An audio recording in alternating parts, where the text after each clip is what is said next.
Good morning, dear students. I am Manvi Bajpayee, PGT Commerce, KV number 1, Armapur, Kanpur. Hope you all are fine and safe at your home with your parents. During this pandemic, in this critical situation, we teachers are bound to take virtual classes through different means, and we are trying our best to reach each and every student, and we are trying to clear the doubts of each and every student. In that series, today I have chosen a topic from accountancy of class 12th. I have taken first chapter of accountancy, that is fundamentals of partnership firm, and in that very chapter I have chosen this particular topic. This is past adjustment. As per views and opinions of the student, it is little bit difficult for the students to attempt this type of the questions which are based on this particular topic, that is past adjustment. Before commencing my topic, I would like to clear the concept and meaning of this particular topic which I have chosen today. It is past adjustment. Sometimes it came to the notice of the firm that certain omissions and errors have committed while preparing the partnership accounts. बहुत सारी ऐसी चीज़ें होती हैं जो छूट जाती हैं और हम पूरा अकाउंट बना लेते हैं और एंड में हमको पता चलता है that certain omissions are there, certain errors are there, and at that stage it is difficult to rectify those errors. Difficult in the sense कि it is not possible to make the accounts again, it is not possible to amend, it is not possible to change the accounts.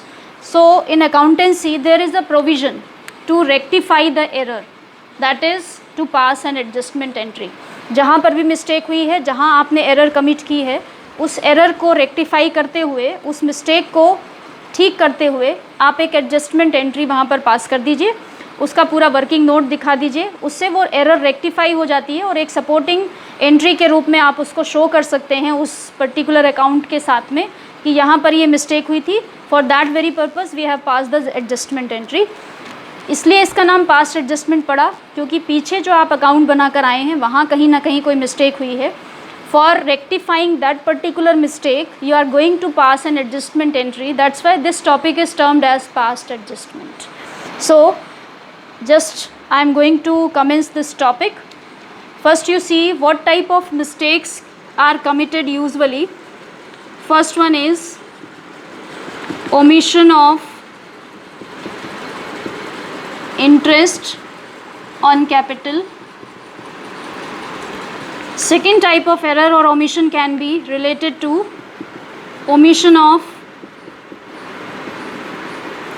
interest on drawings.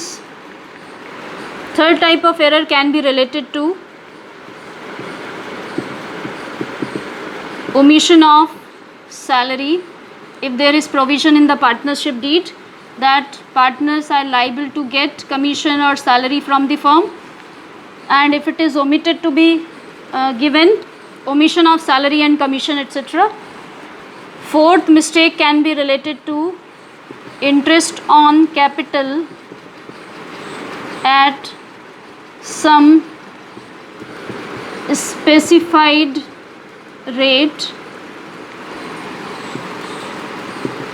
which is not same as mentioned in deed.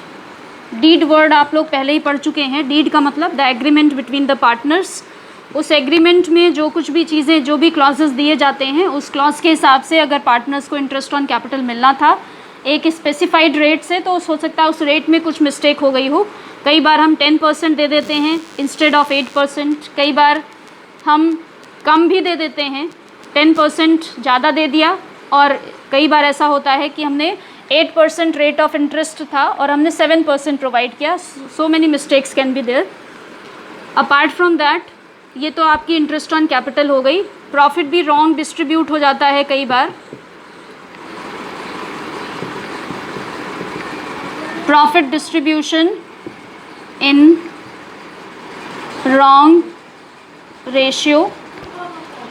Apart from it so many other types of mistakes are there जिनको हम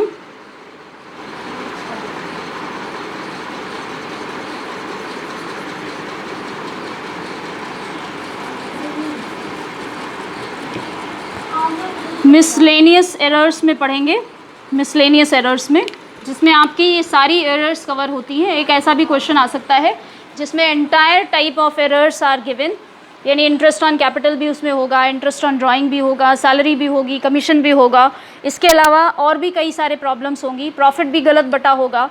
तो miscellaneous type of question can be there from this particular topic.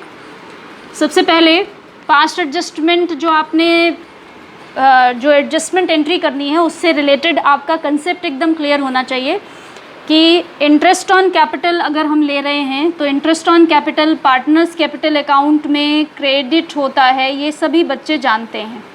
Credit होता है means earlier in this particular chapter you came across preparation of partners capital account and preparation of profit and loss appropriation account.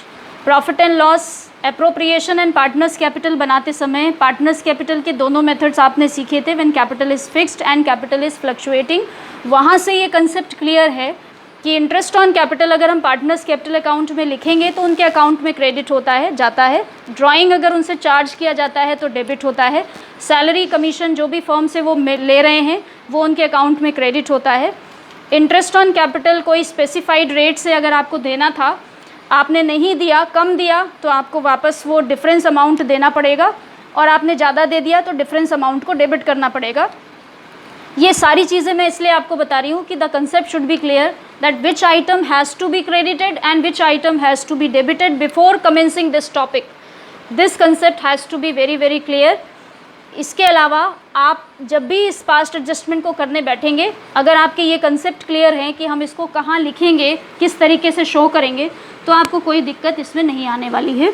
So let's begin with the first topic, that is omission of interest on capital. मैं ये एक topic ले रही हूँ जिसमें interest on capital का एक example लेकर आपको समझाती हूँ कि किस तरीके से हम इसको सॉल्व करते हैं। तो first of all I am going to prepare an adjustment table. Adjustment table के बाद एडजस्टमेंट एंट्री से रिलेटेड पॉइंट आएगा और उसको हम सॉल्व करेंगे। तो सबसे पहले हम एडजस्टमेंट टेबल कैसे बनाते हैं ये आप सीखेंगे। एडजस्टमेंट टेबल रिलेटेड टू एक क्वेश्चन लेती हूँ, उसके बाद मैं आपको समझाऊंगी कि एडजस्टमेंट टेबल कैसे बनाई जाती है और adjustment entry in case of past adjustment कैसे पास की जाती है। First of all I am taking just an example to make you understand this particular concept. For example, X, Y and Z are partners in the ratio 3:2:1. Interest on capital rupees 6,000 each was omitted to be provided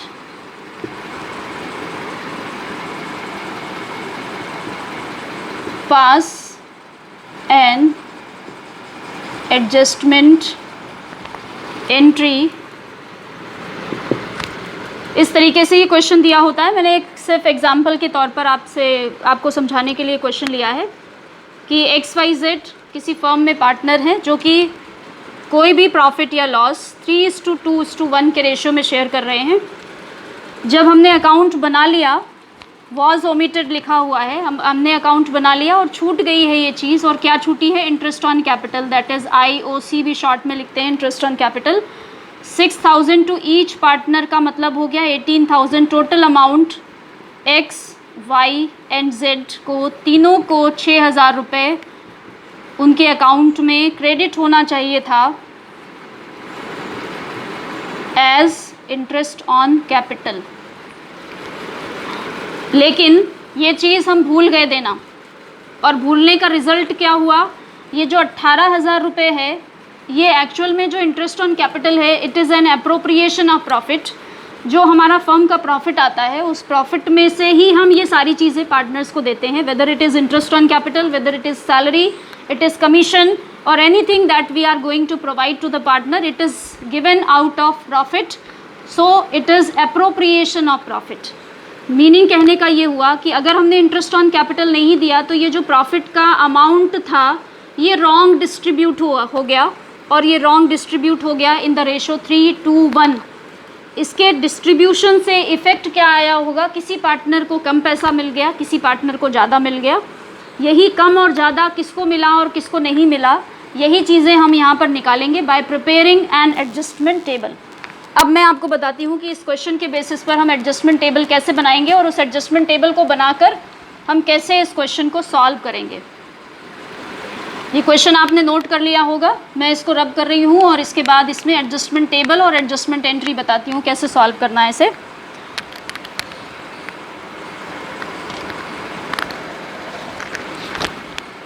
ये आपका working note की तरीके से काम करेगा। Working note के रूप में हम बनाने जा रहे हैं एडजस्टमेंट टेबल। यहाँ पर आप पूरी बात अपनी बताएंगे कि कहाँ पर गलती हुई है, क्या गलती हुई है, उसको कैसे सुधारना है। इस तरीके से हमने इसको फॉर्मेट बना लिया एक स्टेटमेंट का। ये स्टेटमेंट में क्या क्यों ऐसा बनाया, क्योंकि यहाँ पर आप अपनी बात लिखेंगे क्या गलती हुई और कैसे उसको सुधारना है। ये हो गया पर्टिकुलर्स का कॉलम जहाँ पर पूरा स्टेटमेंट लिखा जाएगा। ये हो गया एक्स का कॉलम, ये हो गया वाई का कॉलम, ये हो गया जेड का कॉलम। इंडिविजुअल अमाउंट आपको इनके कॉलम्स में शो करने हैं और यहाँ पर हम एक टोटल का कॉलम बना लेते हैं ताकि आपका ये जो टोटल अमाउंट आएगा जुड़कर यहाँ आ जाएगा कि टोटल कितने प्रॉफिट का डिफरेंस यहाँ पर पड़ा है। तो सबसे पहली बात कही गई थी इंटरेस्ट ऑन कैपिटल के रिगार्डिंग, जो कि छूट गया था, तो हम उसके लिए एक स्टेटमेंट लिखते हैं। Interest on capital ₹6,000 each now to be credited. हमको ये काम पहले करना चाहिए था, हमने पार्टनर्स कैपिटल अकाउंट में ये अमाउंट क्रेडिट नहीं किया है, इसलिए अब हमें क्रेडिट करना है। इसलिए इस तरीके से आप इस लैंग्वेज को लिखेंगे, इस नोट को लिखेंगे। Interest on capital at the rate of ₹6,000 each, यानी हर एक पार्टनर को 6,000 मिलना था, अब आप उनके अकाउंट में क्रेडिट कर रहे हैं। ये एरर को रेक्टिफिकेशन कर रहे हैं, इसलिए आप अब उसके अकाउंट में, सभी के अकाउंट में 6,000 रुपये डाल रहे हैं। टोटल 18,000 रुपये का फ़र्क पड़ा था। यहाँ आप क्रेडिट से इसको डिनोट कर दीजिए ताकि आपको एंट्री पास करते समय कोई प्रॉब्लम ना आए, क्योंकि ये अमाउंट इनके अकाउंट में क्रेडिट हो रहा है, इसलिए मैंने इसको क्रेडिट टर्म से डिनोट कर दिया है। राइट। अब इसके बाद दूसरी चीज़ कैसे इसको हम लिखेंगे। हमने जब इंटरेस्ट ऑन कैपिटल नहीं दिया था तो उस कंडीशन में हमारा जो ये 18,000 रुपये शो हो रहा है इस कॉलम में total, this is profit. Profit को गलत बांट दिया और गलत रेशो में बांटा है 3:2:1 में। उसके लिए जो लैंग्वेज लिखी जाती है, profit wrongly distributed now to be debited. क्योंकि अब हम अपनी एरर को सुधार रहे हैं, we are rectifying the error. In that rectification first of all the exact appropriate item has to be credited in partners capital account। इसके लिए मैंने ये सेंटेंस लिख के बता दिया कि 6,000 ईच के हिसाब से हर एक पार्टनर के कैपिटल अकाउंट में क्रेडिट हुआ 6,000। लेकिन पहले जो गलती हुई थी उसमें हमने इंटरेस्ट ऑन कैपिटल ना दे के प्रॉफिट को डायरेक्टली बांट दिया था इन द रेशो 3:2:1 में। उस गलती को सुधारने के लिए, क्योंकि ये चीज़ क्रेडिट की गई है तो ये चीज़ डेबिट की जाएगी। आप इसको वापस उनके अकाउंट से पैसा काटेंगे और टोटल आपका जो 18,000 का प्रॉफिट का डिस्ट्रीब्यूशन था, इसको आपको 3:2:1 के रेशो में बांट के दिखाना है इस कॉलम में। मेरे ख्याल से 18,000 रुपये को आप बांट देंगे 3:2:1 में। क्या डिस्ट्रीब्यूशन आएगा, 9,000। ये डेबिट कर दीजिएगा, डेबिट से डिनोट कर दीजिए इसको ताकि आपके लिए आसानी हो जाए। ये भी डेबिट है और यहाँ पर 3,000 रुपये आएगा, ये भी डेबिट है। टोटल 18,000 रुपये क्रेडिट, 18,000 रुपये डेबिट।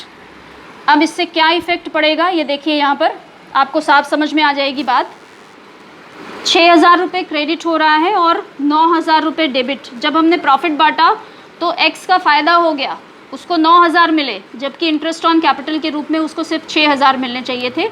यहाँ से हमारा डिफरेंस निकल कर आया 3,000 का और डेबिट हुआ, यानी अब इसका अकाउंट हम 3,000 रुपये से डेबिट कर देंगे तो हमारी रेक्टिफिकेशन एरर जो होगी वो रेक्टिफाई हो जाएगी। वाई के अकाउंट में कोई फ़र्क नहीं पड़ा, इसको डैश कर देना है। जब उसको इंटरेस्ट ऑन कैपिटल मिलता तो भी 6,000 मिलता, प्रॉफिट डिवाइड हुआ तो भी 6,000 मिला, उसके अकाउंट से ना कुछ डेबिट करना है ना क्रेडिट करना है। जेड का कॉलम देखिए, जब उसको प्रॉफिट मिला तो 3000 मिला, जबकि इंटरेस्ट ऑन कैपिटल के रूप में उसको 6000 मिलना चाहिए था, यानी वो 3000 के लॉस में था। अब हम उसको 3000 का अमाउंट दे देंगे, यानी उसके अकाउंट में क्रेडिट कर देंगे। वैसे भी देखिए आप क्रेडिट अमाउंट ज़्यादा है, क्रेडिट से डिनोट किया, डेबिट अमाउंट ज़्यादा है, डेबिट से डिनोट किया। इस तरीके से आपको ये क्लियर हो जाएगा कि किस पार्टनर का अकाउंट डेबिट हो रहा है और किस पार्टनर का अकाउंट क्रेडिट हो रहा है। यहाँ पर आपको कुछ भी लिखने की ज़रूरत नहीं है। इस तरीके से सब चीज़ें अपनी आपने लिख दी, सारा कुछ बता दिया कि इंटरेस्ट ऑन कैपिटल कितना मिलना था, प्रॉफिट रॉन्ग डिस्ट्रीब्यूट हुआ था, किस रेशो में हुआ था, पार्टनर के कैपिटल अकाउंट में क्या फ़र्क आया था। ये सब एडजस्टमेंट करने के बाद लास्ट बच जाता है एडजस्टमेंट एंट्री, जो कि आपको दिखाना है यहाँ पर कर कर। अब एडजस्टमेंट एंट्री कैसे करते हैं वो देख लीजिए आप।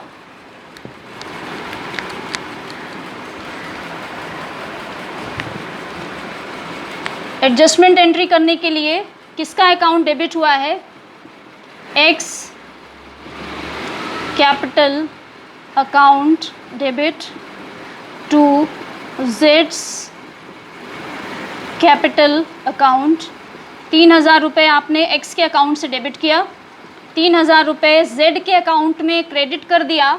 ये दोनों का अकाउंट रेक्टिफाई हो गया, वाई के अकाउंट में कोई फ़र्क नहीं पड़ा था, और आपने इसको एक नरेशन से इसको सपोर्ट कर दिया, बीइंग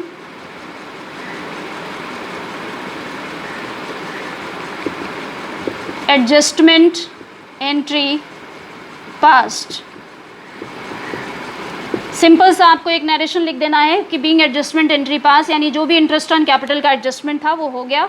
और क्या फ़र्क आया, एक्स का अकाउंट डेबिट हुआ और जेड का अकाउंट 3000 रुपये से क्रेडिट हुआ। आप जानते हैं debit should always be equal to credit. ये सभी चीज़ें आपकी इसी टेबल से निकल कर आ जाएंगी और यहीं से आपको आसानी से पता चल जाएगा कि किस पार्टनर का अकाउंट डेबिट हो रहा है, किसका क्रेडिट हो रहा है, उसके हिसाब से आप ये एंट्री लिख देंगे। सबसे इम्पॉर्टेंट चीज़ यहाँ पर ये ध्यान देने वाली है, अगर कैपिटल इज़ फिक्स्ड आपके क्वेश्चन में कहीं पर वर्ड लिखा हो, capital of the partners is fixed. Fixed का मतलब हो गया कि हमने दो मेथड सीखे थे, फिक्स्ड कैपिटल मेथड और फ्लक्चुएटिंग कैपिटल मेथड। जब कैपिटल फिक्स होती है तो उस कंडीशन में हम कैपिटल अकाउंट को डिस्टर्ब नहीं करते, सारे एडजस्टमेंट करेंट अकाउंट से करते हैं। फिक्स्ड वर्ड देने का मतलब ही हुआ कि आपको यहाँ पर एंट्री पास करते समय कैपिटल वर्ड नहीं लिखना है, इसकी जगह आप लिखेंगे करेंट अकाउंट, बस इतना चेंज आ जाएगा। कैपिटल के प्लेस पर करेंट यूज़ होगा, और वो कब यूज़ होगा, when capital of the partner is fixed. I hope कि आपको ये कंसेप्ट समझ में आया होगा। हम लोग 1 बाय 1 सारे कंसेप्ट को डिस्कस करेंगे, और अभी इस पर्टिकुलर टॉपिक के लिए इतना ही कंसेप्ट आपको रिवाइज़ करना है, और इसको रिवाइज़ करिए। नेक्स्ट जो आपका क्लास होगा उसमें आप अपने डाउट्स को पूछिएगा। I hope it will be clear. Thank you so much. Have a nice day.